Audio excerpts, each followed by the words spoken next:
আসসালামু আলাইকুম প্রিয় দর্শক, আশা করি সবাই ভালো আছেন। দেশে প্রবাসে যে যেখান থেকেই আমাদের সাথে যুক্ত হয়েছেন সকলকে অসংখ্য ধন্যবাদ। দর্শক, আমরা এখন চলে এসেছি রাজবাড়ী জেলায় কালোখালী উপজেলায় গরুর হাটে। তা গরুর হাটে কোন গরুর দামটা কেমন যাচ্ছে সেটা আপনাদেরকে জানিয়ে দেব।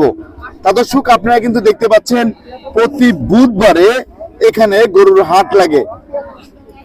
দর্শক দেখুন, লাল একটা গরু কিন্তু বিক্রি হয়ে গেল।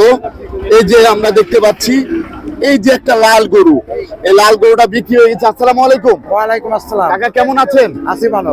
কত বিক্রি করেছেন এটা? বিক্রি করলাম 66,000।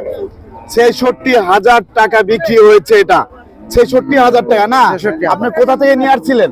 আমি আছি রায়নগর সুইচ গেট বাজার থেকে। রায়নগর সুইচ গেট বাজারে। এখানে কি আপনি কি ব্যাপারী নাকি নিজে? ব্যাপারী। ব্যাপারী। আপনি তো প্রতি হাটেই আসেন। জি। প্রতি হাটে এসেই আপনি যে গরুগুলা বিক্রি করেন, তাই কার কাছে বিক্রি করেছেন? বিক্রি করছে আরেক ব্যাপারীর কাছে। ওই আরেক ব্যাপারী। এখানে এই যে আমাদের